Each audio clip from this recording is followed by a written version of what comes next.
2026-এর অঙ্ক মিলবে না। এ রাজ্যের শাসক দল তৃণমূল কংগ্রেসই ক্ষমতায় ফিরছে। হারাতে গেলে দম লাগবে, সেই দমটা কি বিজেপি আদৌ তৈরি করতে পেরেছে? बंगाल में 2/3 बहुमत के साथ भारतीय जनता पार्टी की सरकार बनेगी। সাধারণ অসচেতন অল্প শিক্ষিত মানুষ, বয়স্ক মানুষ যারা যাচ্ছেন, সরকারি অফিসাররা বলছেন আপনার হয়ে গেছে আপনি চলে যান, হাসি মুখে বেরিয়ে আসছেন। এরা কি এত মারপ্যাচ বুঝবে? কাগজের পেছনে নো রেকর্ডস ফাউন্ড লিখে দেওয়া হচ্ছে, এরা কি এটা বুঝবে? যে দেশের স্বরাষ্ট্রমন্ত্রী হচ্ছে সব থেকে বড় ঘুষপেটিয়ার পাকিস্তান।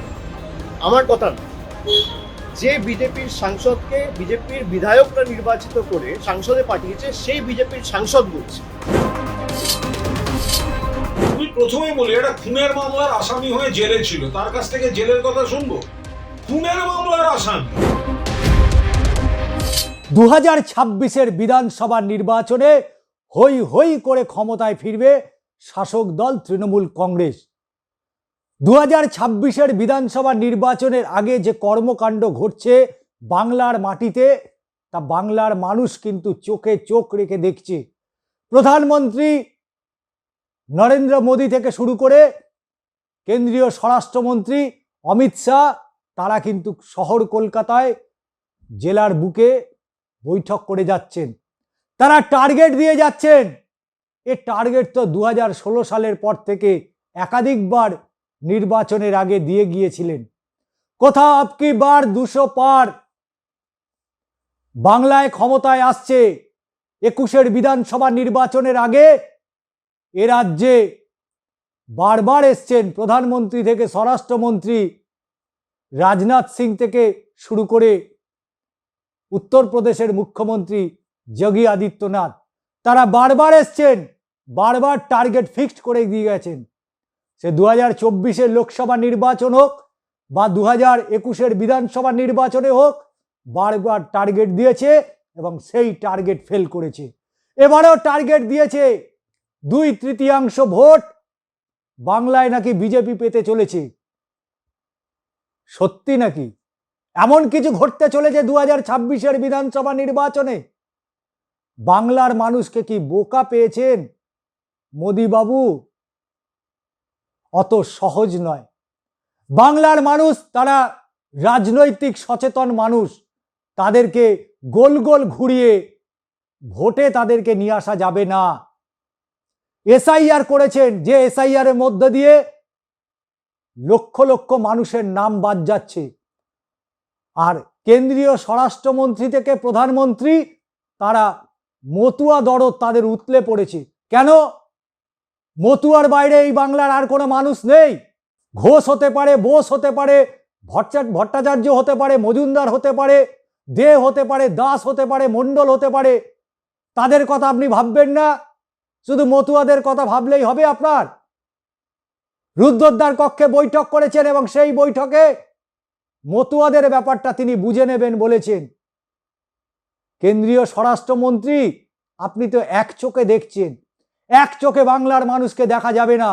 আর এক চোখে দেখা বাংলার মানুষকে যারা দেখেন, তাদের যোগ্য জবাব দিতে জানে বাংলার মানুষ। এবং আবারও বলছি, একেবারে বছরের শেষ দিনে এ রাজ্যে 2026-এর বিধানসভা নির্বাচনে হই হই করে তৃণমূল কংগ্রেসের ক্ষমতায় আসছে। সবুজ আবিরে রাঙিয়ে দেবে আকাশ, বলে যাচ্ছি এই কথাই। এবং যে আসন টার্গেট দিয়েছেন, সেই আসন টার্গেট বিজেপি নয়, তৃণমূল পার করে চলে যাবে এবং 230 থেকে 40টা আসন পেতে চলেছে শাসক দল তৃণমূল কংগ্রেস, মমতা বন্দ্যোপাধ্যায়ের দল। এ রাজ্যে বিরোধী রাজনৈতিক দলগুলো তারা বারবার মনে করছেন যে এ রাজ্যে এই বুঝি তারা ক্ষমতায় চলে আসবে। দেশের ব্যর্থতম অপদার্থ স্বরাষ্ট্রমন্ত্রী অনুপ্রবেশ ইস্যুতে অমিত শাহকে তোপ দেখেছেন অভিষেক বন্দ্যোপাধ্যায়। এদিকে সেবাশ্রমে ট্যাবলেট হিন্দুদের জন্ম নিয়ন্ত্রণ করে, এরকম বেফাস মন্তব্য কে করেছেন জানেন? এ রাজ্যের বিরোধী দলের নেতা শুভেন্দু অধিকারী। এদিকে আবার রুদ্ধদ্বার বৈঠকে মতুয়া আশঙ্কার কথা শাহকে জানানো হয়েছে। তিনি বলেছেন সামলে নেব, বলেছে জিততে হবে, এরকমই বার্তা দিয়েছেন। 2021 সালের বাংলায় বিধানসভা নির্বাচনে বিজেপির লক্ষ্য ছিল 200 আসন দখল করার। একইভাবে 2024 লোকসভা নির্বাচনে দলের টার্গেট ছিল 30টি আসন, মূলত বাংলা থেকে। তবে দুক্ষেত্রেই বিজেপির নির্ধারিত লক্ষ্যে পৌঁছতে পারেনি। তাই এই প্রেক্ষাপটে অর্থাৎ 2026 সালের বিধানসভা নির্বাচন নিয়ে বিজেপির লক্ষ্য কি তা জানতে চাওয়া হলে কেন্দ্রীয় স্বরাষ্ট্রমন্ত্রী অমিত শাহ স্পষ্ট করে জানিয়েছেন, বিজেপি 2/3 আসন পেয়ে রাজ্যে ক্ষমতায় আসবে। এবারে আর কোনো সংখ্যা দেননি। 2014 के चुनाव में हमें 17% वोट और 2 सीट मिले थे। 2016 के विधानसभा चुनाव में हमें 10% वोट मिले और विधानसभा की केवल 3 सीटें मिली थी। फिर 14 से 19 के बाद 19 के लोकसभा चुनाव में हमें 41% वोट मिले और 18 सीटें मिली। और 21 के विधानसभा चुनाव में हमें 38 वोट मिले और 77 सीटें मिली। ये बहुत बड़ा अंतर है। जिस पार्टी को केवल 3 सीट मिले थे, वो पार्टी 5 साल के ही अंतराल में 77 सीट प्राप्त करी। और इसका नतीजा देखिए, कांग्रेस जिसकी एक प्रकार से स्थापना ही बंगाल से शुरू हुई, वो कांग्रेस पार्टी बिग जीरो पर पहुंच गई। और 34 साल तक शासन करने वाला कम्युनिस्ट गठबंधन भी एक भी सीट प्राप्त नहीं कर पाया और हमने मुख्य विपक्ष का स्थान प्राप्त किया। आज शुभेंदु जी मेरे साथ यहां पर बैठे हैं, वो हमारे प्रतिपक्ष के नेता हैं। 24 के चुनाव में भी हमने 39% वोट प्राप्त किया, 12% सीट प्राप्त की, 12 सीटें प्राप्त की। और 26 में हम निश्चित रूप से प्रचंड बहुमत के साथ भारतीय जनता पार्टी की सरकार बनाने वाले हैं। मित्रों, 24 से अब तक का समय भारतीय जनता पार्टी के लिए बहुत शुभांकर सिद्ध हुआ है। 24 में लगातार तीसरी बार नरेंद्र मोदी जी इस देश के प्रधानमंत्री बने। उसके बाद महाराष्ट्र में, हरियाणा में, दिल्ली में और अब बिहार में भारतीय जनता पार्टी की सरकारें बनी हैं। 24 के चुनाव में उड़ीसा और आंध्र प्रदेश में भी पूर्ण बहुमत की भाजपा की और एनडीए की सरकार बनी है।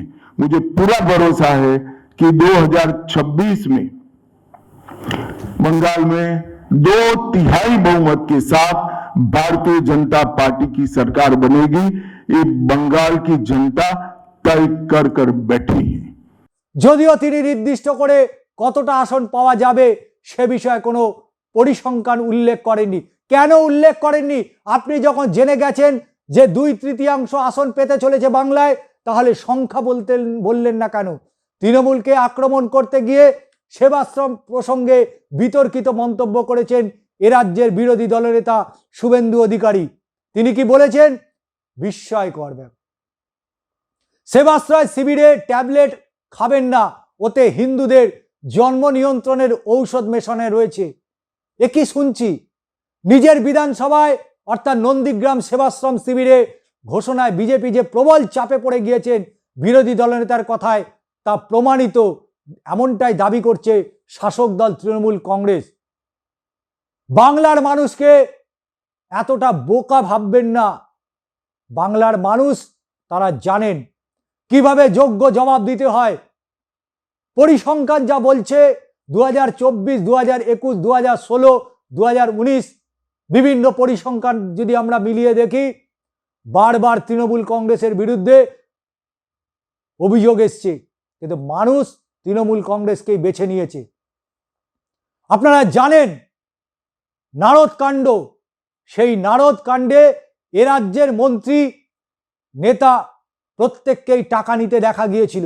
সেই তালিকায় রাজ্যের বিরোধী দলনেতা শুভেন্দু অধিকারীকেও দেখা গিয়েছিল, যদিও তিনি দল পরিবর্তন করে তৃণমূল কংগ্রেসে থেকে বিজেপিতে যোগদান করেন। কিন্তু মানুষ তো দেখেছে। আজকে যদি ফিরহাদ হাকিমের বিরুদ্ধে প্রশ্ন ওঠে, সৌগত রায়ের বিরুদ্ধে যদি প্রশ্ন ওঠে, মদন মিত্রর বিরুদ্ধে যদি প্রশ্ন ওঠে তাহলে কেন প্রশ্ন উঠবে না শুভেন্দু অধিকারীর বিরুদ্ধে? প্রশ্ন উঠবে, প্রশ্ন উঠবে, প্রশ্ন আসে। লোকসভায় হোক, লোকসভার বাইরে হোক, বিধানসভায় হোক, বিধানসভার বাইরে হোক, এ প্রশ্ন আসবেই। মানুষের মধ্যে সেই প্রশ্ন আজও কিন্তু রয়ে গিয়েছে। কিন্তু মানুষ বিজেপির থেকে কি পেয়েছে? গত 5 বছর, তার পরবর্তী পর্যায়ে 2024-এর লোকসভা নির্বাচন শেষ হয়েছে 1 বছর। লাস্ট 6 বছর কেন্দ্রে ক্ষমতায় থাকার পর বাংলা কি পেয়েছে? বাংলাকে বারবার বঞ্চিত করা হয়েছে। আজকে রেলের জন্য জমি দেওয়া হচ্ছে না, এই অভিযোগ করেছিলেন। সত্যি কি তাই? কেন্দ্রীয় রেলমন্ত্রী মমতা বন্দ্যোপাধ্যায় থাকাকালীন বাংলায় রেলের প্রজেক্ট হয়নি? তাহলে সেদিন যদি প্রজেক্ট হতে পারে তাহলে আজকে কেন হবে না?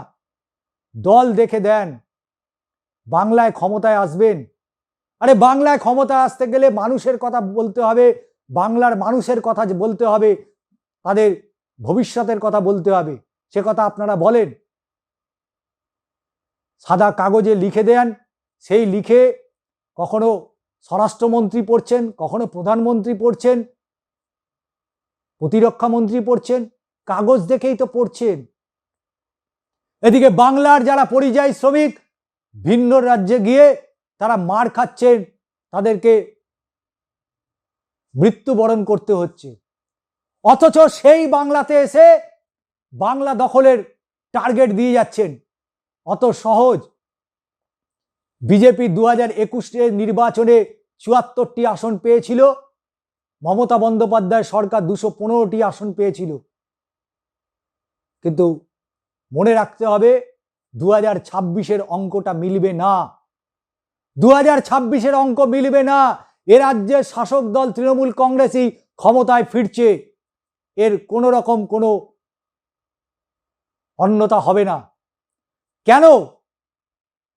কারণ সাম্প্রতিককালে মমতা বন্দ্যোপাধ্যায় রাজ্যের স্বাস্থ্য ব্যবস্থা নিয়ে যে পাইলট প্রজেক্ট করেছেন, দুয়ারে হাসপাতাল থেকে শুরু করে সেবাশ্রম, যে সেবাশ্রমের মধ্যে দিয়ে বাংলার প্রতিটি ঘরে ঘরে স্বাস্থ্য পরিষেবা পৌঁছে যাচ্ছে, ইনস্ট্যান্ট চিকিৎসা, ইনস্ট্যান্ট তার মেডিসিন, সমস্ত পরিষেবা দিচ্ছে। আর সেই মমতা বন্দ্যোপাধ্যায়কে হারানো অত সহজ? কেউ বলছে ভবানীপুর বিধানসভায় দাঁড়াবেন, দাঁড়াতেই পারেন। ভারতবর্ষ একটা গণতান্ত্রিক রাষ্ট্র, সেখানে যার যেখানে খুশি সে নির্বাচনে প্রতিদ্বন্দ্বিতা করতে পারেন। কিন্তু বেছে বেছে ভবানীপুরে গিয়েই দাঁড় করাবেন? তাহলে ভবানীপুরে দাঁড়ান, মমতাকে হারান। যেভাবে 2011 সালে পাম এভিনিউ প্রাক্তন মুখ্যমন্ত্রী বুদ্ধদেব ভট্টাচার্যর তার যে বিধানসভা, যাদবপুর বিধানসভা কেন্দ্র, সেই বিধানসভা কেন্দ্র থেকে বুদ্ধদেব ভট্টাচার্য হেরে গিয়েছিলেন, মমতাকেও হারিয়ে দেখান। কারণ হারাতে গেলে দম লাগবে। সেই দমটা কি বিজেপি আদৌ তৈরি করতে পেরেছে? মাঝে মধ্যে আসছে, এখন শীতকাল, আপনারা অনেকেই বেড়াতে যান, পরিযায়ী অনেক পাখি এই সময় আসে। আপনি হাওড়া যাবেন, হাওড়া ঝিল রয়েছেন, সেই ঝিলে পরিযায়ী পাখিদের প্রচুর আনাগোনা এই সময়। এ রাজ্য পরিযায়ী, এ রাজ্যে পরিযায়ী। কারা পরিযায়ী? যারা হিন্দু বলয় থেকে আসছেন, যারা এখানে হিন্দিতে বক্তৃতা করছেন। হ্যাঁ, অনেকেই বলবেন ভারতবর্ষের সমস্ত রাজ্যে তো বাংলা চলে না, ঠিকই, তারা তো হিন্দিতে বলবেন, বলতেই পারেন। কিন্তু বাংলা দখল করা অত সহজ হবে? এই হিন্দি বলা নিয়ে খোদ দলের সাংসদ, তমলুকের সাংসদ, প্রাক্তন বিচারপতি অভিজিৎ গঙ্গোপাধ্যায়, তিনি প্রশ্ন তুলেছিলেন। এ প্রশ্ন আমরা তুলছি না।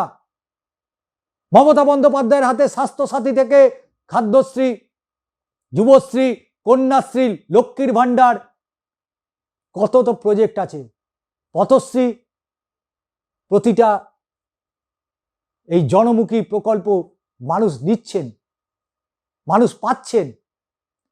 আজকে রেশন দোকানে যান, পুরোটাই ফ্রি। কিন্তু তারপরেও মমতা বন্দ্যোপাধ্যায়ের সরকার এবং দলের বিরুদ্ধে, বিশেষ করে দলের বিরুদ্ধে একের পর এক দুর্নীতির অভিযোগ। হ্যাঁ, একের পর এক দুর্নীতির অভিযোগ এসছে, কিন্তু মমতা বন্দ্যোপাধ্যায়ের বিরুদ্ধে কি কোনো দুর্নীতির অভিযোগ পেয়েছেন? পাননি। 294টি আসনে মমতা বন্দ্যোপাধ্যায় প্রার্থী। হতে পারে সেখানে ফিরহাদ হাকিম, হতে পারে মলয় ঘটক, হতে পারে চন্দ্রিমা ভট্টাচার্য, শশী পাঁজা, মদন মিত্র, হতে পারে, কিন্তু প্রার্থী মুখটাকে মমতা বন্দ্যোপাধ্যায়। তাই 2026-এর বিধানসভা নির্বাচনে 230 থেকে 40টি আসন নিয়ে বাংলায় ফের ক্ষমতায় আসছে মমতা বন্দ্যোপাধ্যায়। অবশ্যই ভোটের মধ্যে, ভোটের পরে আপনাদের সাথে দেখা হবে। পরিসংখ্যান আজকে যা দিলাম মিলিয়ে নেবেন। বিজেপি 50-এর নিচে নেমে যাবে, সমীক্ষা তাই বলছে। সমীক্ষা কর্মের মধ্যে দিয়ে আসছে।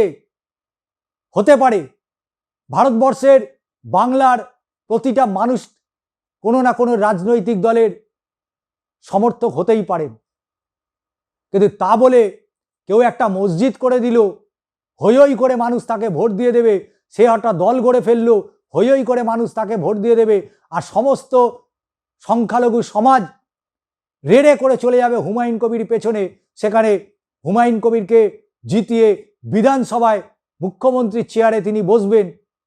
অত সহজ।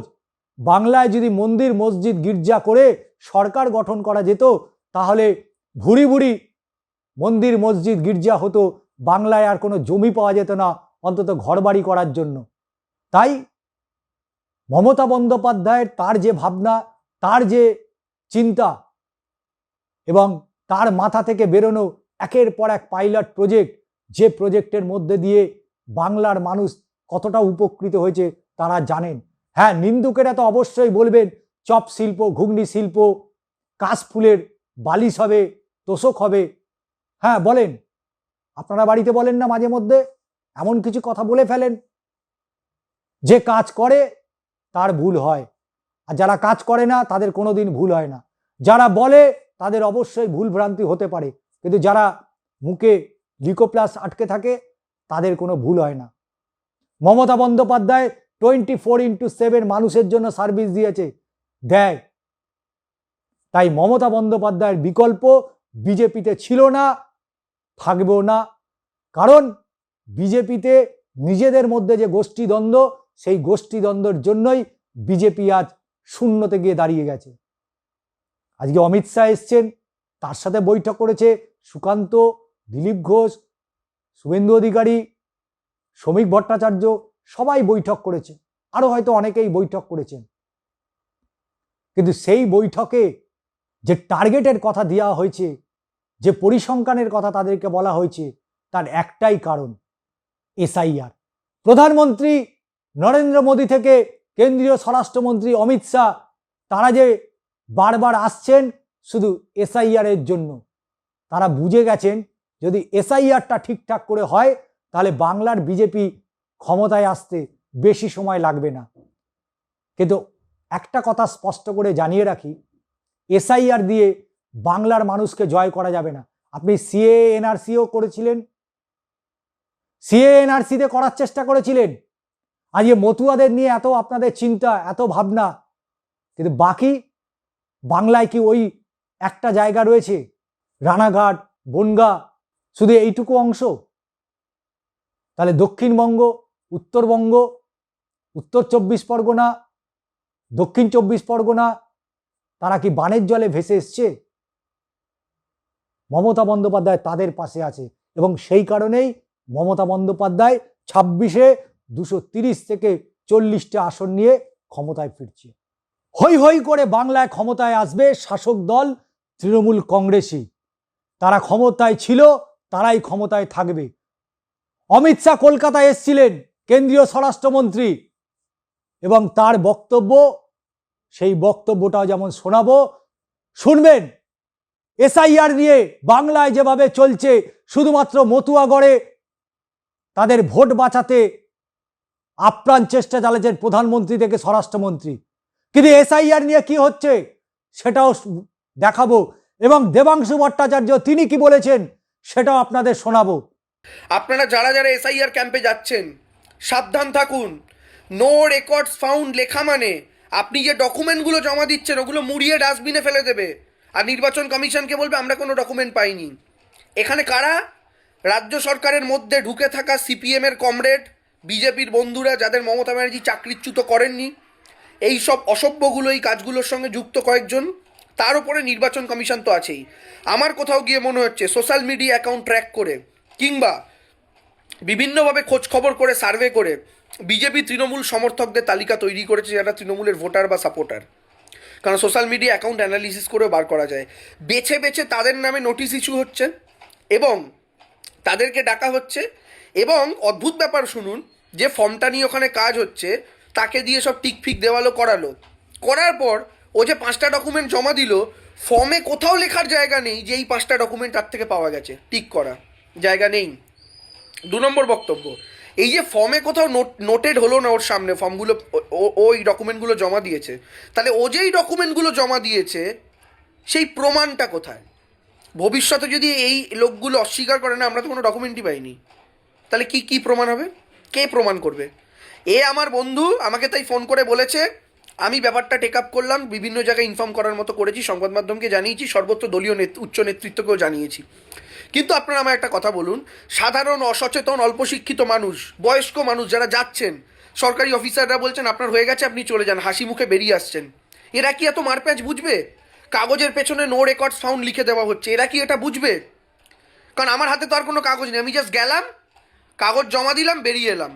আমি তাদের থেকে কোনো রিসিপ্ট কপিও পেলাম না যে এই ডকুমেন্টগুলো আপনি জমা দিয়েছেন, তার একটা মান্যতাপত্র তো আমাকে দেওয়ার প্রয়োজন। আমি আপনাকে 5টা ডকুমেন্ট দিলাম, আপনি তো তার একটা মান্যতাপত্র আমাকে দেবেন, আপনি সই করে বা স্ট্যাম্প মেরে যে এই ডকুমেন্টগুলো আপনি দিয়েছেন। আমি যে ডকুমেন্টগুলো দিয়েছি তার তো কোনো প্রমাণই রইল না। আপনি যদি ওগুলো মুড়িয়ে ফেলে দেন আমি বেরিয়ে যাওয়ার পর, তারপরে ফর্মের পেছনে লিখে নেন নো রেকর্ডস ফাউন্ড বলে আমাকে ভোটার তালিকা থেকে বার করে দেন, আমি কি করে চ্যালেঞ্জ করব? 230 থেকে 240টি আসন নিয়েই ক্ষমতায় ফিরবে তৃণমূল কংগ্রেস এবং যুবরাজ সেকেন্ড ইন কমান্ড তৃণমূলের সর্বভারতীয় সাধারণ সম্পাদক অভিষেক বন্দ্যোপাধ্যায়, তিনি তার মোক্ষম জবাব দিয়েছেন কেন্দ্রীয় স্বরাষ্ট্রমন্ত্রীর মন্তব্যের পরিপ্রেক্ষিতে।